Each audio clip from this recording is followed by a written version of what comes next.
All right, ladies and gentlemen, the envelope, please.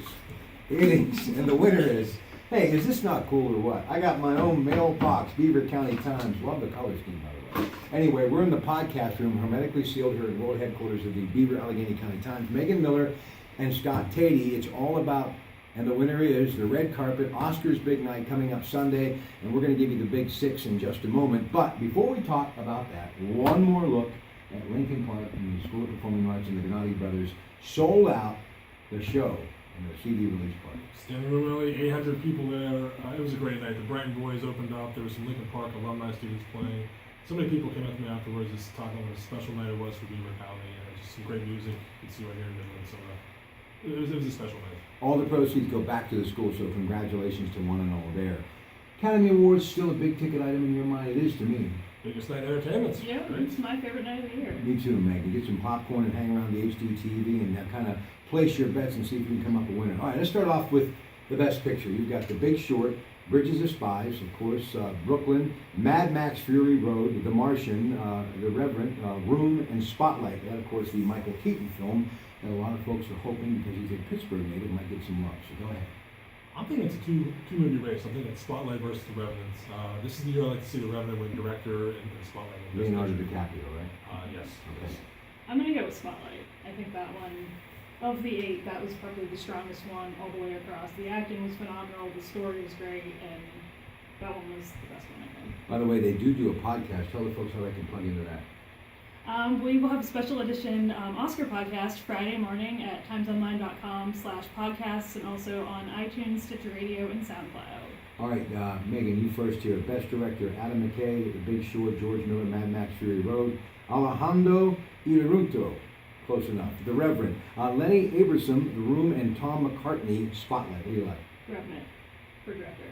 Don't make me say his name. Yeah, that's okay. I butchered it. That's enough. But listen, they're saying this is the best work that Leonardo DiCaprio has ever done. And I've been a fan of his since Beaches and Beyond. This guy is incredible. All the Martin Scorsese stuff he's done. My favorite, The Aviator, when he portrayed Howard Hughes, he nailed that. I can watch that movie time and time again. Was it really that outstanding, do you think?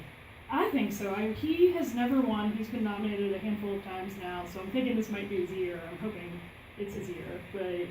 Well, she's the biggest Leo DiCaprio fan I've ever met. So. Me too. He's strong, Since man. Growing Pains. Yeah, he's... did you like The Aviator? I did. I like that. I liked when he was J. Edgar also. I don't think he was nominated for that. No, he wasn't. But the reason, because, I love the whole entrepreneur thing, and I've been a fan of Howard Hughes forever, and I've said aviation wouldn't be where it's at today if it wasn't for Howard Hughes.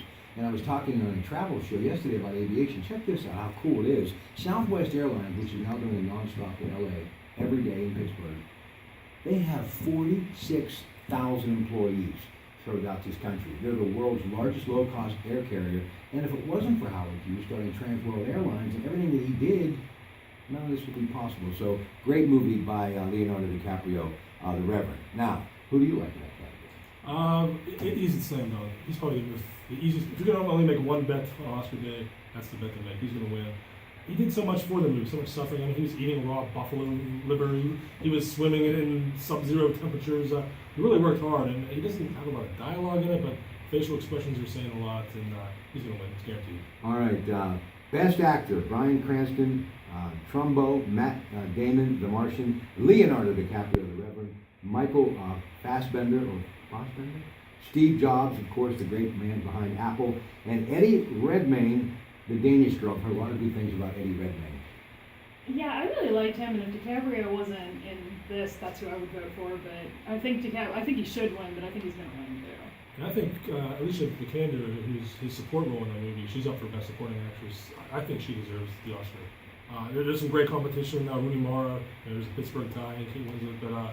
But Danish Girl to me is more about the female character and how she handles in the situation her husband getting a sex change. It's a very powerful performance. Okay, we move on now to Best Actress, Cate Blanchett. Speaking of The Aviator, I absolutely think she's phenomenal. Carol is the name of the movie. Brie Larson, Room. Jennifer Lawrence, Joy. Charlotte Rampling, 45 years, and this is a name that I've had trouble with in the past. We googled the pronunciation. Saoirse, right? Yes, Saoirse. And Ronan. I want to thank Drew Monyo for getting that straight on my program. Saoirse Ronan from the movie Brooklyn. Go ahead. Brie Larson is phenomenal in Room. I'm leaning towards her. I mean, I love Kate Blanchett and everything she does, but Brie Larson, I'm looking for. Brie Larson. She, of those, I didn't see all of them, but she definitely should win. You know, it'd be really cool if they had John Travolta try to say Saoirse's name. That would be very entertaining. It would be. I still watch Welcome Back, Carter. I like that show. All right, I don't know, I'm stuck in the 70s. Best Supporting Actor, Christian Bale, The Big Short, formerly Batman. Tom Hardy, The Reverend. Mark Ruffalo, who I think is incredible. Spotlight, Mark Rylance, Bridge of Spies, and Sylvester Stallone, Creed. I know who you're rooting for. I am. It's 50 years too late, I think, but I haven't seen this movie yet, but his performance must have been dazzling for him to get a Oscar nomination in this category. So kudos to Sly. He'll be a sentimental favorite because it's been 39 years since his last, but that's, I think, the best category all around. Tom Hardy, very strongly revenue, but Mark Ruffalo playing this tenacious reporter, he just nails it. It's really inspiring. And then Mark Rylance, I've never really seen him much from Bridge of Spies. He plays this Russian spy. Just a very understated, powerful role. So any one of these would be good. I know Stallone's the sentimental favorite. I'm rooting for Mark Ruffalo. Yeah, I almost think he should be main actor, not supporting, because all of the acting performances in that movie were strong, but he kind of carried it as far as the acting goes, and kind of followed this journey with him. So I kind of would like to see him as the best actor, but yeah, I hope he wins the supporting. She's pretty good. That's why you got to listen to the podcast. Monday, right? Well, Friday, and then Monday we'll be back to talk all things Oscar and do a Love It or Leave It fashion red carpet style. So it's like a twofer. Yep.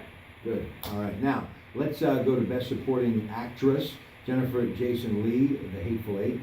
That movie I heard was a little disturbing. Quentin Tarantino. Good movie. Kind of like Sam Peckinpah stuff of the 60s, it's got an edge to it. Rooney Mara, of course, of the Rooney family, and Carol. Rachel McAdams, strong spotlight. Alicia Vikander, the Danish girl, and Kate Winslet and Steve Jobs, of course, about the historic man behind Apple. So who do you like? Rooting for Alicia. The Carol, I think, got snubbed. It should have been one of the Best Picture nominees, and Rooney Mara is very strong in Carol, so I wouldn't mind her winning, though. I think Alicia's going to win it. All right. For Danish girl. Listen, also, real quick, who's helping us out shoot this on our Samsung? Speaking of Best Direction, Randy Haddon. And the winner is, congratulations. And I got to tell you, think spring has been very warm, but the Home and Garden Show is just about here. And that's going to be on April the 2nd at the Community College Golden Dome, Beaver County Times. There's going to be over 60 vendors on hand. My buddy Doug Oster, the Organic Gardener, is going to be making a presentation. They've got magic shows, all sorts of great giveaways, and some wonderful sponsors. So you can click on timesonline.com. You can call the Times, do whatever you have to do. Find them on Facebook and get your tickets, because everything that's blooming will be at that beautiful CCBC Golden Dome for their Home and Garden Show. They always do a fabulous job. Guys, thank you so much. Oh, I got to ask you a couple more questions. Don't leave. It just crossed my mind. I got a note from Pat DeCesar earlier on Facebook, and he's got Lou Christie coming to College Theater in Greensburg in March. Lou Christie, I heard him in a national radio interview lately. He sounds as good today with that falsetto voice. When you think of falsetto voices, you kind of think about Michael Jackson, Eddie Kendricks, obviously Frankie Valli in the Four Seasons. But this kid from Beaver County, who's all grown up now, still sounding as strong. I don't know if anybody ever did any better than Lou Christie. I think falsetto, I think him singing Lightning Strikes, I think that's one of the all-time great falsettos. And yeah, Pride of Moon High School, Lou Christie coming back. I hear the album's good. I've only heard one song on it, but it's solid. And it's okay that the boss shouted out Pittsburgh and Cleveland last night. It happens. It happens. Well, aren't we in Cleveland right now? No, we're in Beaver. And also, I saw on your column Jackson Brown. Yep, coming to the Heinz Hall this year. He did better than a couple years ago, and of course he was just on the Grammys, singing "Take It Easy," and a lot of people got a look at that. And he's got a lot of hits, so good singer-songwriter. Looking forward to that one. All right, anything else? Good to have you here, Rob.